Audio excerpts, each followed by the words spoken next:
और अभी आपको लिए चलेंगे तौसा शरीफ, जहां पीटीआई चेयरमैन इमरान खान जलसे से खिताब कर रहे हैं कि तौसा में इतने ज्यादा लोग बसते हैं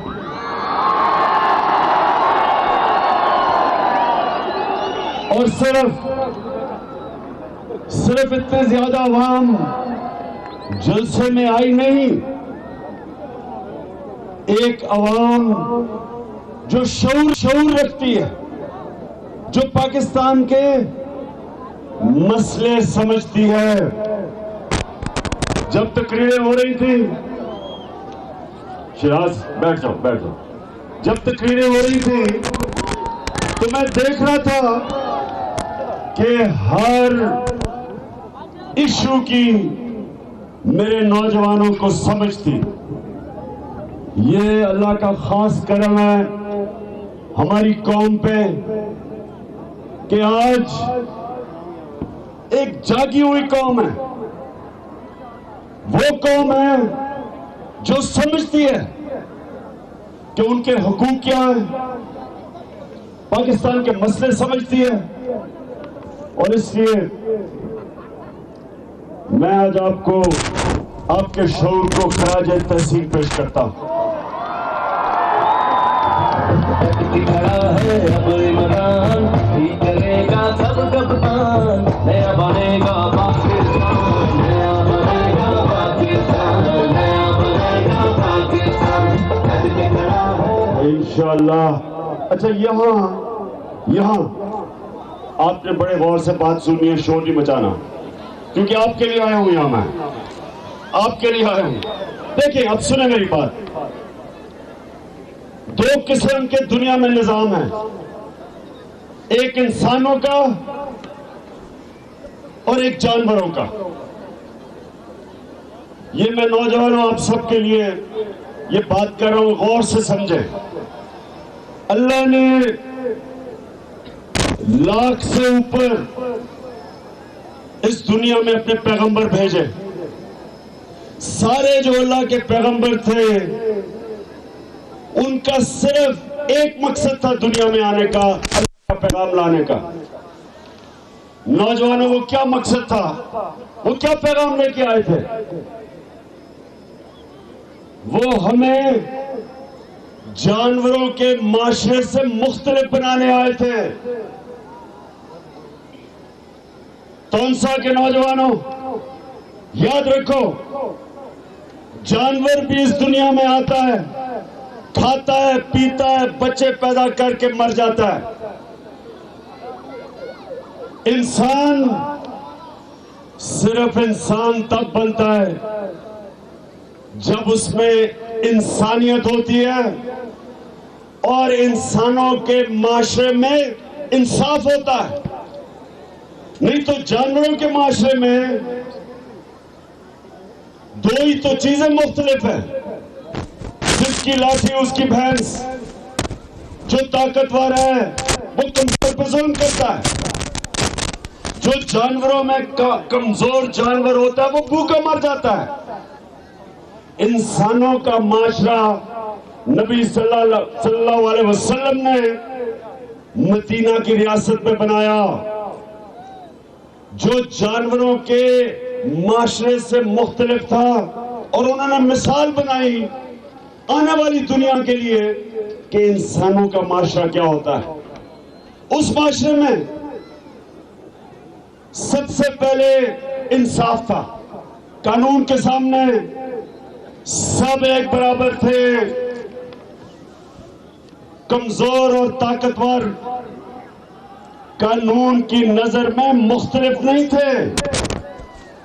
अगर एक ताकतवर को अदालत सजा देती थी तो मदीना की रियासत में वो ये नहीं कहते थे मुझे क्यों निकाला।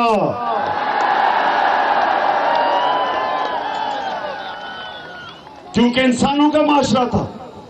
और दूसरी, उस माशरे में इंसान की कदर थी। पहली दफा दुनिया की तारीख में रियासत ने जिम्मेदारी ली अपने कमजोर तबके की, बेवाओं के लिए, मजदूरों के लिए, यतीमों के लिए।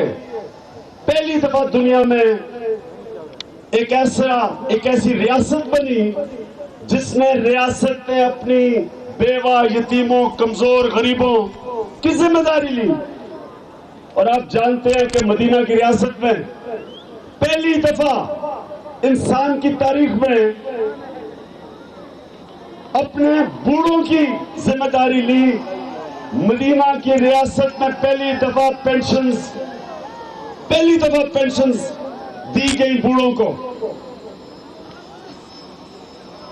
और वो माशरा दुनिया का अजीम माशरा बना, अजीम कौम बनी, दुनिया के लीडर बने, दुनिया की इमामत की। दुनिया उनके निजाम को देख के कहती थी कि ये देखो इंसानी माशरा।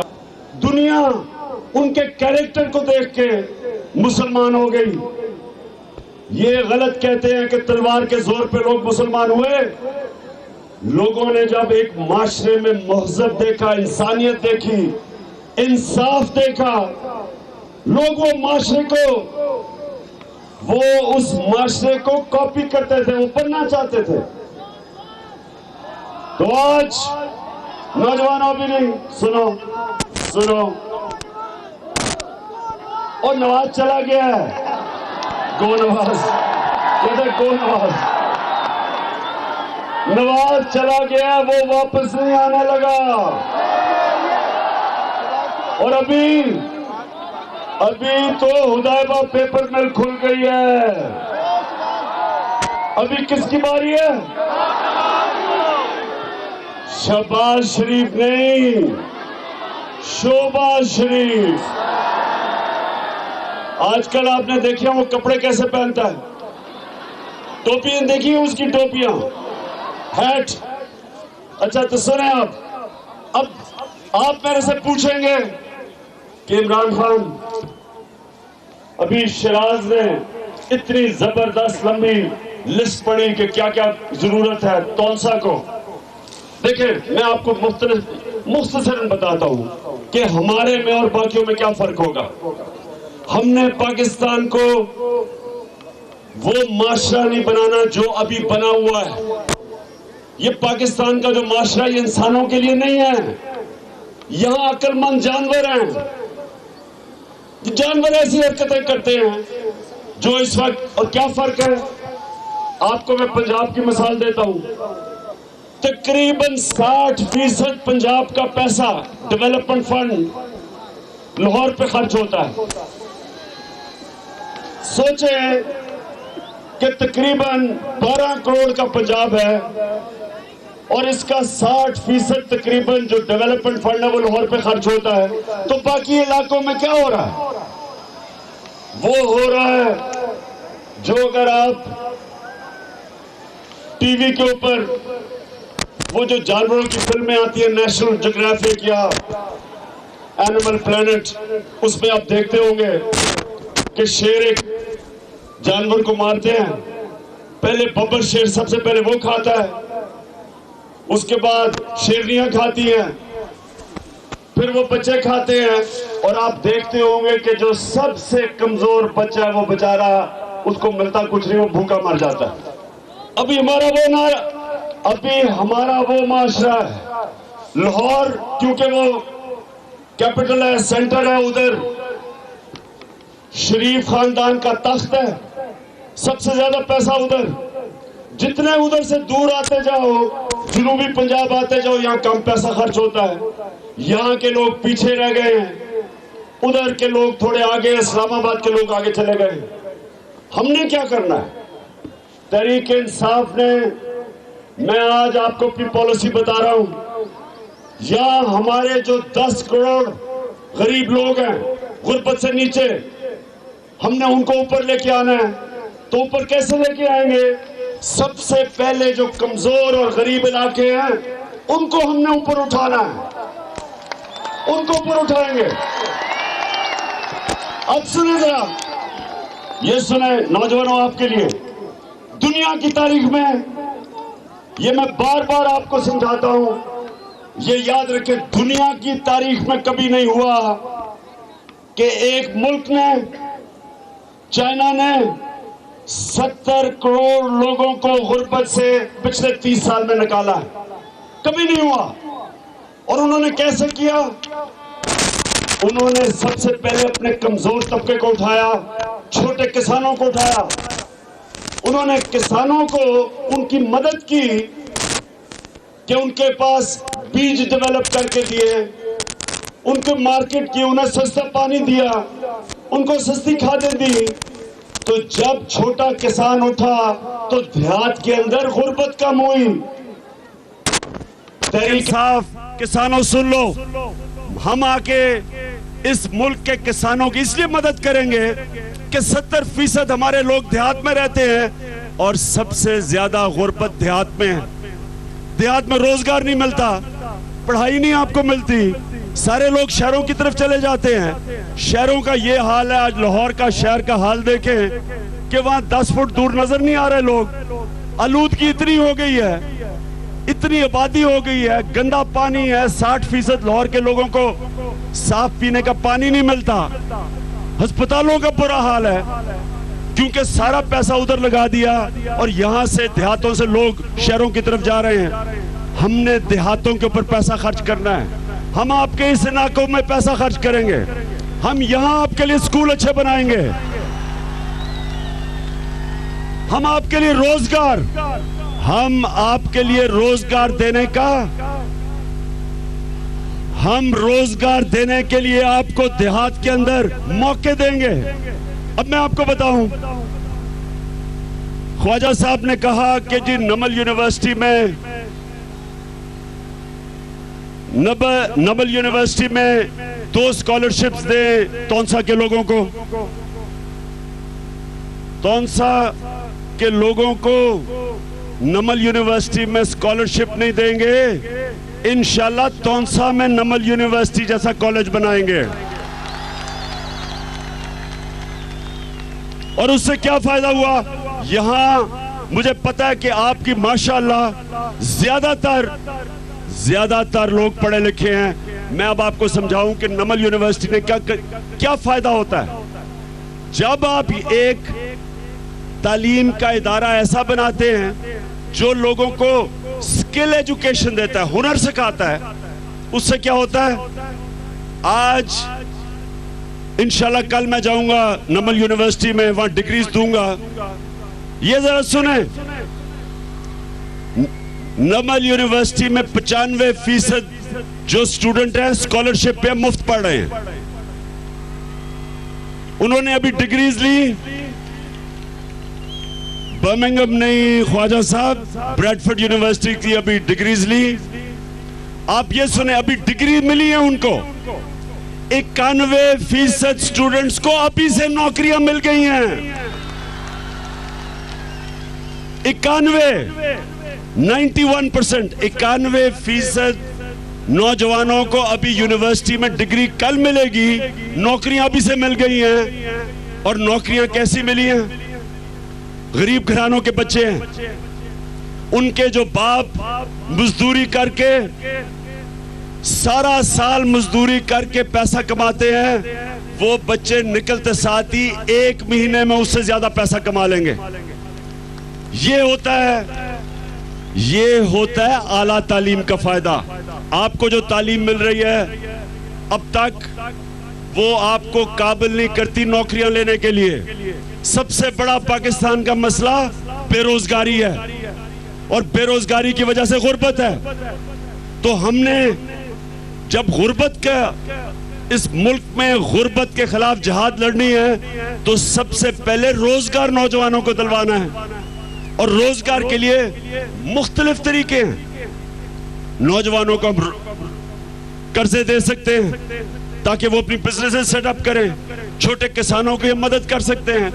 नमल यूनिवर्सिटी में पहली दफा एक डिग्री मिल रही है जिसको कहते हैं एग्री बिजनेस, कि वो बच्चों को, नौजवानों को सिखाएंगे कि किसानों को कि अपने पैदावार को वो बिजनेस में कैसे चेंज कर सकते हैं, यानी कि अपनी आमदनी कैसे बढ़ा सकते हैं। वहां हम डिग्री शुरू कर रहे हैं और हम सारे पाकिस्तान में इंशाल्लाह वक्त अल्लाह ने जब मौका देगा, हमारी सबसे बड़ी कोशिश होगी अपने नौजवानों को नौकरियां दिलवानी देहातों के अंदर, ताकि वो शहरों में ना जाएं, इधर आपको नौकरियां मिले। एग्री बिजनेस, एग्रीकल्चर के साथ किस तरह की बिजनेस। एक और काम करेंगे, जोनिंग करेंगे सारे पाकिस्तान की, कि किस इलाके में कौन सी पैदावार, कौन सी फसल लगाएं जिससे आप सबसे ज्यादा आपको पैसा मिल सकता है। ये कभी पाकिस्तान में ये भी करेंगे। बीज डेवलप करके देंगे आपको बीज डेवलप करके देंगे। जिस तरह हिंदुस्तान अपने किसानों को बीज, नए नए बीज डेवलप करके देता है, उनकी पैदावार पाकिस्तानियों से कई जगह दुगनी है। वही जमीन है, वही मौसम है, दुगनी पैदावार है हिंदुस्तान में। और हम ये भी सुन लो, हम जो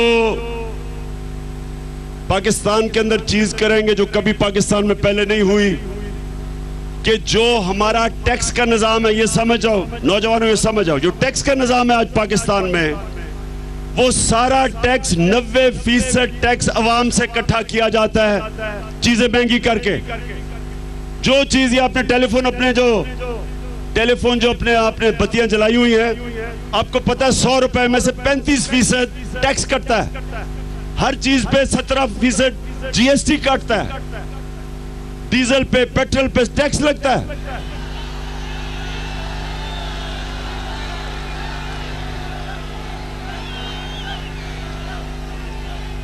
और डीजल की कीमत 5 रुपए और बढ़ा दी है।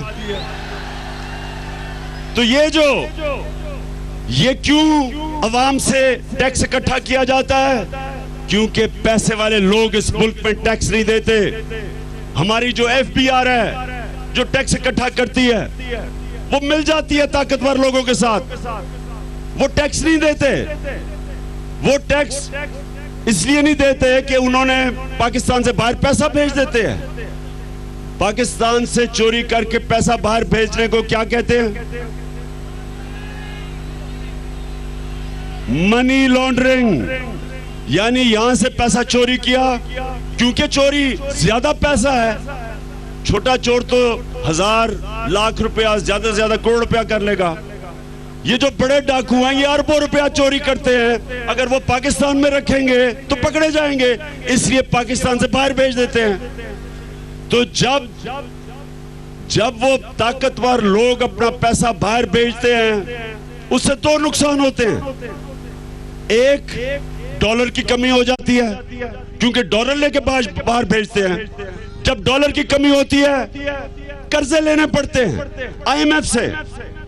जब कर्जे लेने पड़ते हैं, और कर्जे जब लेते हैं, जो आज तक तारीखी कर्जा लिया हुआ है इसहाक डार और नवाज शरीफ ने, इस कर्जों की किस्तें अदा करने के लिए आप पे टैक्स मजीद लगते हैं, चीजें और महंगी हो जाती हैं। एक ये नुकसान, और दूसरा नुकसान ये होता है कि वो जो पैसा पाकिस्तान में खर्च होना होता है, वो पाकिस्तान के बाहर खर्च होता है। जिस पैसे से पाकिस्तान में नौकरियां होनी होती हैं, वो बाहर जाके दुबई में नौकरियां मिलती हैं, लंदन में नौकरियां मिलती हैं, यूरोप में जो मिलती हैं। क्योंकि जब इस मुल्क से 1000 अरब रुपया हर साल मनी लॉन्ड्रिंग होके बाहर जाएगा, तो पैसा तो बाहर खर्च होगा, वो नौकरियां तो यहां नहीं मिलेंगी। क्योंकि वही पैसा 1000 अरब रुपया पाकिस्तान में खर्च हो तो यहां फैक्ट्रियां लगेंगी, सरमायाकारी होगी, जमीनों पे पैसे, किसानों के ऊपर पैसे खर्च होंगे, नौकरियां मिलेगी, खुशहाली आएगी। लिहाजा आपकी इंशाल्लाह वो जमात होगी, पहली पाकिस्तान की जमात, जो बड़े बड़े ताकतवर लोगों से टैक्स भी लेके दिखाएगी, ताकि अवाम के ऊपर हम बोझ ना डालें, महंगाई ना करें।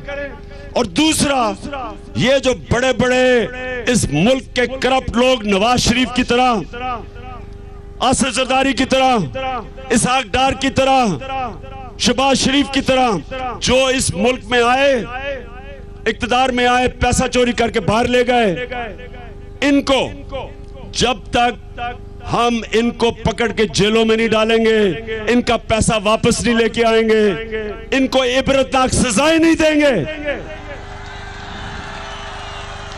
तब चाइना, आप सुने जरा, सबसे तेजी से दुनिया में मुल्क जो तरक्की कर रहा है वो चाइना है। चाइना ने पिछले 3 साल 300 वजीरों को पकड़ के जेलों में डाला करप्शन पे। 300 वजीरों को। दुनिया में सबसे तेजी से तरक्की कर रहा है। और आप जानते हैं कितने सरकारी नौकरों को उन्होंने पकड़ा है करप्शन में? 11 लाख। 11 लाख। तो ऐसे ही नहीं कोई मुल्क तरक्की करता। जब तक मुल्क अपने कौम का पैसा जो चोरी हो रहा है वो चोरी नहीं रोकता, वो कैसे तरक्की कर सकता है? जब आपके घर में चोरी होती है, आपका घर कंगाल हो जाता है, मकरूज हो जाता है। वो तो एक घर को फर्क पड़ता है। लेकिन जब करप्शन होती है, इक्तदार में आके कौम का पैसा चोरी होता है। कौम का जब पैसा चोरी होता है, कौम गरीब हो जाती है, मकरूज हो जाती है। अच्छा, तौंसा के लोगों सुनो, 2 वादे आपने मेरे से 2 वादे कर रहे हैं। एक के आगे से तौंसा के लोग और पाकिस्तान के लोग जो सुन रहे हो, कभी आपने किसी पार्टी को वोट नहीं देनी जिसके लीडर का पैसा जीना मरना पाकिस्तान में ना हो, उसको आपने कभी वोट नहीं देनी। ये आज हाथ खड़ा करके मुझे बताएं कि आपने कभी जो पार्टी का लीडर, उसका पैसा जायदाद जीना मरना जब तक पाकिस्तान में ना हो, उसको ना वोट देना। नहीं तो यही होगा कि इस मुल्क के हुक्मरानी यहां कर रहे हैं, बच्चे बाहर बैठे हैं, ईदें बाहर हैं, प्रॉपर्टी बाहर है, महल्लात बाहर हैं, छुट्टियां बाहर कर रहे हैं, इलाज बाहर है, खांसी होती हो तो बाहर चले जाते हैं।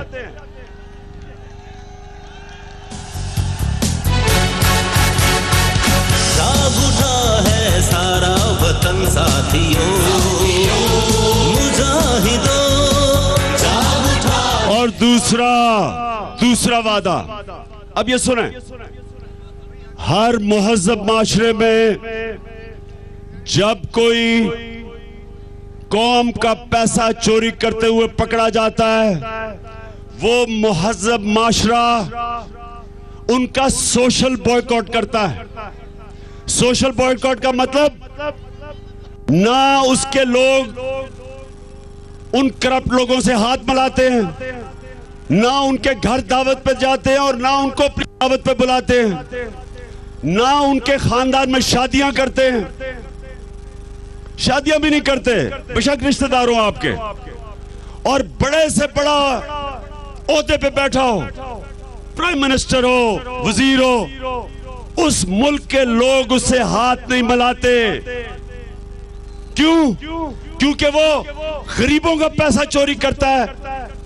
वो लोगों के जो तालीम पे, अस्पतालों पे, रोजगार देने पे पैसा खर्च होना चाहिए, साफ पीने पे, यहां तौंसा जैसी जगह पे पानी देने के लिए, वो पैसे को जब जो चोरी करता है, उससे बड़ा कौम का दुश्मन कौन हो सकता है? इसलिए हाथ खड़ा करके बताओ, आप कभी आगे से ऐसे लोगों से हाथ नहीं मिलाएंगे। मुझे इतना अफसोस होता है, इस्लामाबाद में मैं खानों पे जाता था और वहां मैं देखता था, सारे लोग बातें कर रहे, जी फलाने वजीर ने इतना डाका मारा, इतनी करप्शन की, फलाने वजीर ने इतनी करप्शन की। वही वजीर थोड़ी देर के बाद खाने पे आता था और वही लोग बेशर्मी से झुक के हाथ मिलाते थे उसी वजीर से। तौंसा के लोगों, फिर से हाथ उठा के बताओ कि आप कभी हाथ नहीं मिलाएंगे। सुन लो सारो मेरे प्यारो, तब्दीली आ गई है यारो, अपनी किस्मत आप संभालो। और आखिर में मैं आज शाहिद खाकान अब्बासी आपको कह रहा हूं कि पाकिस्तान की बेहतरी के लिए, पाकिस्तान की जमहूरियत के लिए आप फौरी तौर पे इलेक्शन का अनाउंस करें, क्योंकि इस वक्त हुकूमत नाम की चीज नहीं है। हुकूमत उसके वजीर जिनका काम अवाम के पैसे की हिफाजत करना है, हुकूमत के वजीर आज एक कौम का सबसे बड़ा मुजरिम जिसने 300 अरब रुपया इस मुल्क का चोरी करके बाहर लेके गया है, उस मुजरिम को 40 गाड़ियों का प्रोटोकॉल देते हैं, उसको पंजाब हाउस में ठहराते हैं जो अवाम के टैक्स के पैसे पे चल रहा है, और वजीर आजम जो खाकान अब्बासी, किस तरह आप एक कौम के मुजरिम को अपना वजीर आजम मानते हैं? कोई आप में अच्छे बुरे की तमीज नहीं, किधर गई आपकी अखलाकियात? और जब आप एक कौम के मुजरिम को इस तरह कहते हैं कि जी अभी भी मेरा लीडर है शाहिद खाकान अब्बासी, इससे तो दो चीजें सामने नजर आती हैं, या तो आपके अंदर अखलाकियत मर गई है, और या फिर उसी की तरह आप भी करप्ट हो।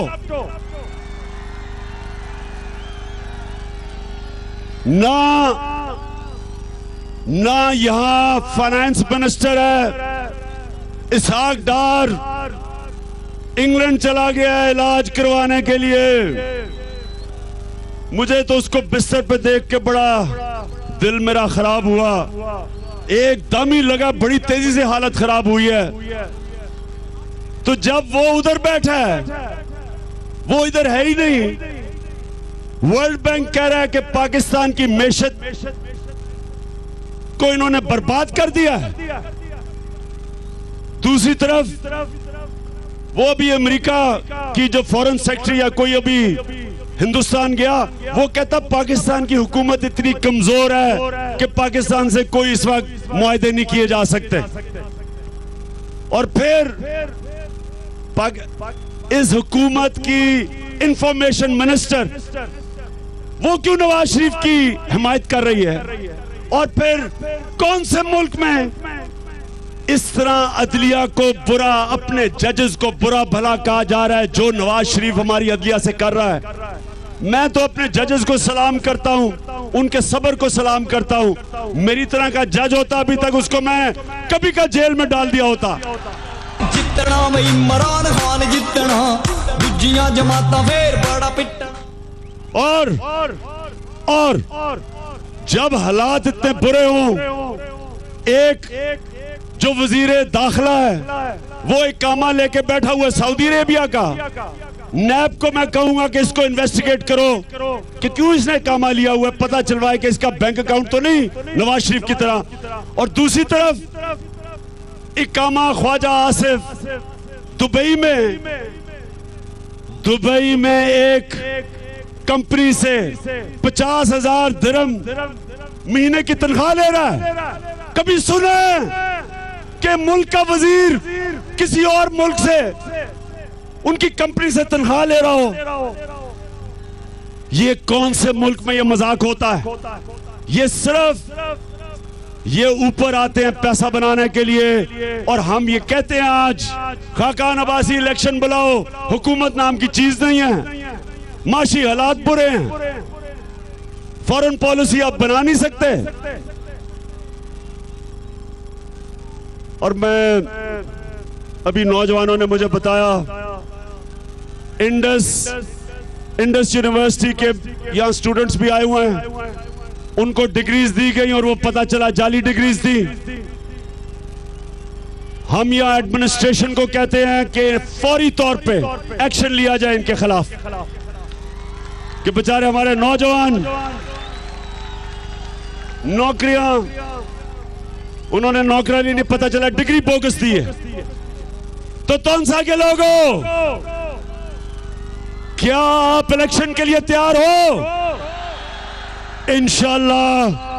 इंशाल्लाह अगली हुकूमत आएगी और पहली दफा पाकिस्तान में इंशाल्लाह आपको ऐसी हुकूमत ला के दिखाएंगे जो इसको कायदे आजम का पाकिस्तान बनाएगी। पाकिस्तान जिंदाबाद। आप देख रहे थे पाकिस्तान तहरीक इंसाफ के चेयरमैन इमरान खान तौसा शरीफ में जलसे से खिताब कर रहे थे। इमरान खान की जानिब से कहा गया कि इंडस यूनिवर्सिटी के तालिब इल्मों को जाली डिग्रियां फराहम की गई। इसके साथ साथ उन्होंने भी कहा कि कौन से मुल्क में वजीर किसी दूसरे मुल्क से तनख्वाह लेता है।